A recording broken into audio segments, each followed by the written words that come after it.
Hola amics i amigues, estimats seguidors de Planeta Jove. Després de l'èxit del primer vídeo, avui toca parlar de la llengua. I no parlaré del català, que això ja ho fa la filòloga de guàrdia i ho fa molt bé. Avui, a menjar en un minut, els sabors. Com bé sabeu, un dels símptomes de la Covid és la pèrdua del sentit del gust, anomenada agèusia. Però abans de la pandèmia, fins a un 17% de la població mundial patia una alteració del sentit del gust, sigui total o parcial.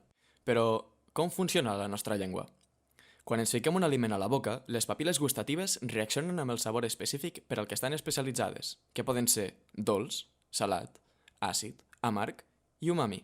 Espera. Què? L'umami es defineix com el gust característic del brou, però també ens interessa especialment perquè intensifica o arredoneix la resta de sabors de l'aliment.